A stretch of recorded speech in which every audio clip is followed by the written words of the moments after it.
बहुत सारी महिलाओं का ये भी है कि मैम अगर हम घर में कलश की स्थापना कर लेते हैं, अखंड जोत कर लेते हैं और बीच में ही हमें मासिक धर्म हो जाए तो फिर हम क्या करेंगे? आपके मन में दृढ़ संकल्प होना चाहिए कि मुझे नवरात्र करने हैं, तो माँ साक्षात आपका साथ देती है और आप नवरात्र ज़रूर कर सकते हैं।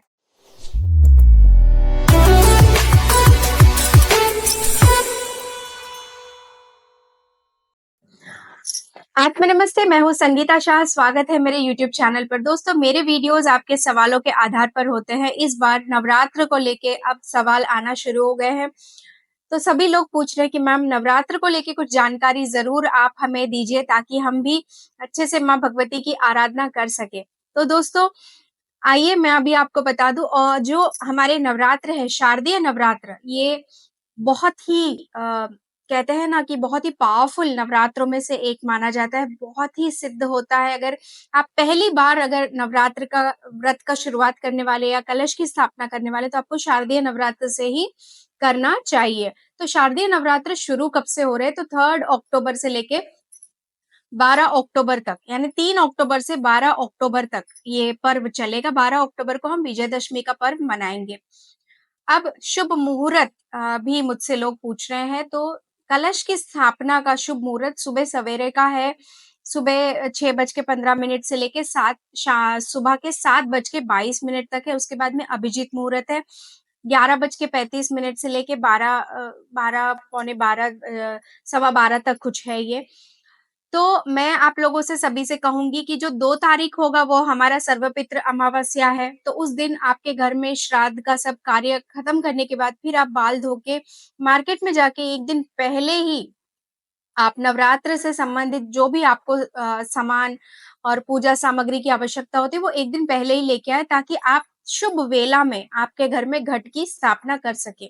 घट की स्थापना करना अपने आप में बहुत शुभ होता है दोस्तों, क्योंकि घट यानी एक कलश की स्थापना हम करते हैं।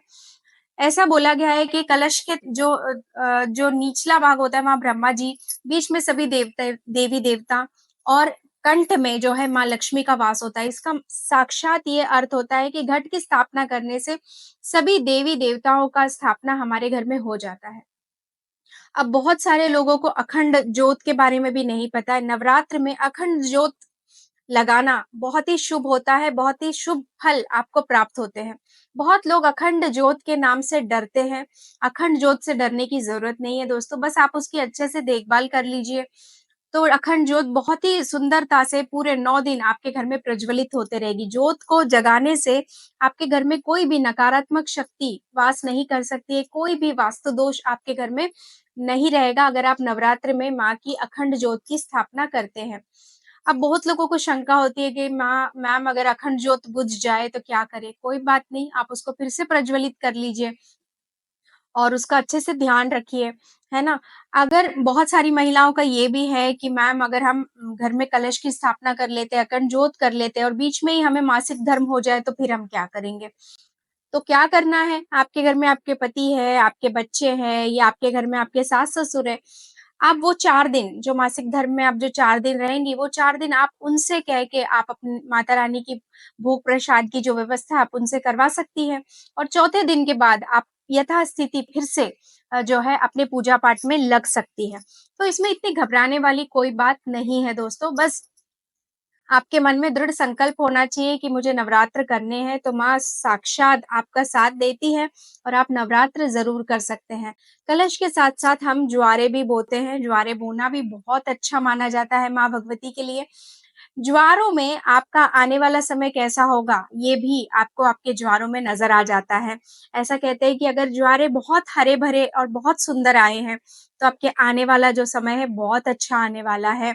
अगर ज्वारे थोड़े-से पीले हो गए हैं या सही से उगे नहीं हैं, तो आने वाला समय कुछ कष्टों को लेकर आने वाला है। इसका ये संकेत होता है, इसीलिए ज्वारे बोना भी अपने आप में एक बहुत ही महत्वपूर्ण कार्य है, बोना ही चाहिए।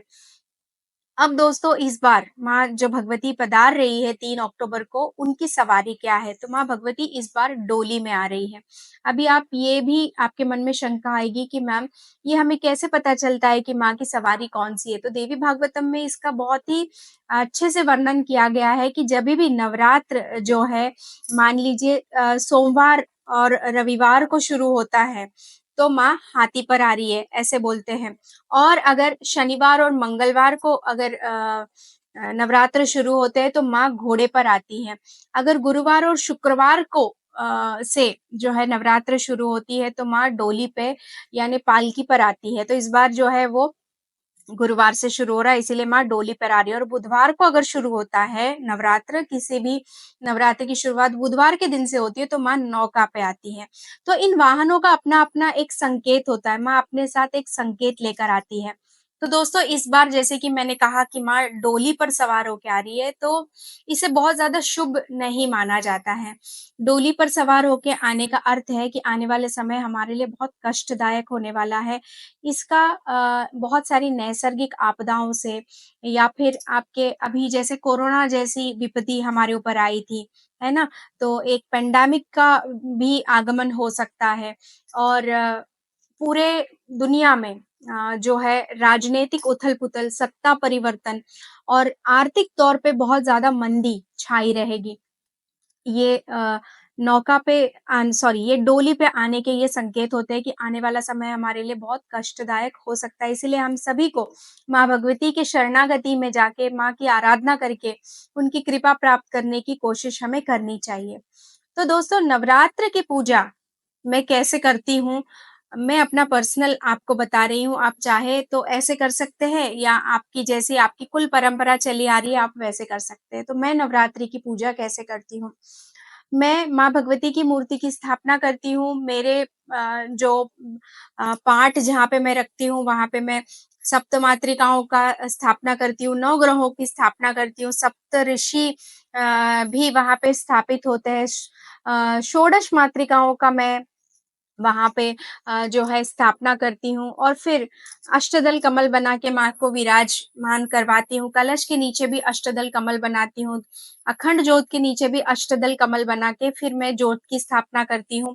पहले मैं जोत जगा लेती हूँ, उसके बाद जोत की साक्षी में पहले आपको क्या करना है, पहले जोत जगा लेनी है। जोत जग जाए उसके बाद आप जोत की साक्षी में आप माँ का विराजमान कर लीजिए, फिर उसके बाद कलश की स्थापना कर लीजिए या पहले कलश की स्थापना कीजिए, फिर माँ को श्रृंगार करके फिर माँ का आप स्थापना कर सकते हैं। मेरे घर में मेरे पास मूर्ति है, मैं उन्हीं की स्थापना करती हूँ और नवरात्र खत्म होने के बाद फिर से मैं उन्हें अपने मंदिर में विराजमान करती हूँ। अगर आपके पास फ़ोटो है तो आप फ़ोटो भी रख सकते हैं।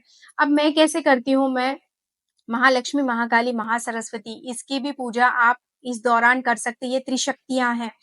तो आप जो है मैं कैसे करती हूँ, मैं 3 हल्दी की ऐसे बना लेती हूँ पिरामिड जैसा, जैसे हल्दी की बना लेती हूँ और उसके बाद में जैसे हल्दी का हम ऐसे पिरामिड जैसा बनाते हैं और रखते हैं, तो वो बहुत बार गणेश जी में भी गिना जाता है, तो उसको मैं क्या करती हूँ ना, 2 तरफ़ा से लाल कुमकुम से जो है टिक देती हूँ। जैसे अभी ये हल्दी का पिरामिड है, इसको 2 तरफ से मैं टिक देती हूँ, तो वो माताजी का स्वरूप माना जाता है। तो मैं 3 बना के 3 पान के पत्तों पर रखती हूँ, महालक्ष्मी, महाकाली, महासरस्वती।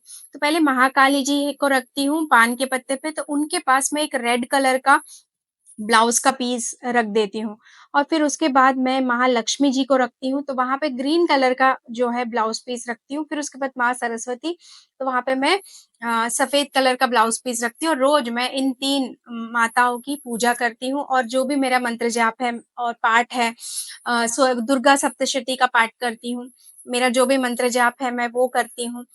दुर्गा सप्तशती अगर आप लोग नहीं कर पाते हो रोज़, तो आप अर्गला स्तोत्र का भी पाठ कर लेते हो, तो दुर्गा सप्तशती करने जितना आपको पुण्य मिलता है। ये दुर्गा सप्तशती में साक्षात लिखा हुआ है, अर्गला स्तोत्र और सिद्ध कुंजिका स्तोत्र। इसका पाठ करने से हमें दुर्गा सप्तशती पाठ का फल प्राप्त होता है। अगर आपके पास इतना समय नहीं है, तो आप अर्गला स्तोत्र और जो है सिद्ध कुंजिका स्तोत्र आप पाठ करके माँ भगवती की कृपा प्राप्त कर सकते हैं और आपको रोज़ जो है जाप करना है, माँ को रोज़ आरती करनी है, भोग प्रसाद लगाना है, ये सब आपको नित्य जो आप पूजा करते हैं, वो आपको करना ही करना है। तो इस तरह से आप पूजा आप माँ भगवती की कर सकते हैं और इस नवरात्र को आप बहुत ही अच्छे से आप मना सकते हैं। बहुत लोगों ने मुझे उपवास के बारे में पूछा है। देखिए अगर आपका शरीर आपको इतना आपके शरीर में सामर्थ्य है कि आप 9 दिनों तक व्रत कर सके तो बहुत अच्छी बात है, अगर नहीं भी कर सकते तो आप दोनों टाइम भोजन करके भी माँ की आराधना कर सकते हैं या एक टाइम भोजन करके भी आप माँ का आराधना कर सकते हैं, नहीं तो फलाहार करके भी आप माँ की आराधना कर सकते हैं। जैसी आपकी क्षमता, आप उस तरह से माँ की आराधना जो है इस नवरात्र में कर सकते हैं। तो दोस्तों आने वाले समय में मैं आपको और भी नवरात्र से लेके बहुत सारी जानकारी आपको देती रहूँगी ऐसे छोटे-छोटे वीडियो के माध्यम से। मिलती हूँ मैं आपसे अगले वीडियो में, तब तक के लिए आत्म नमस्ते।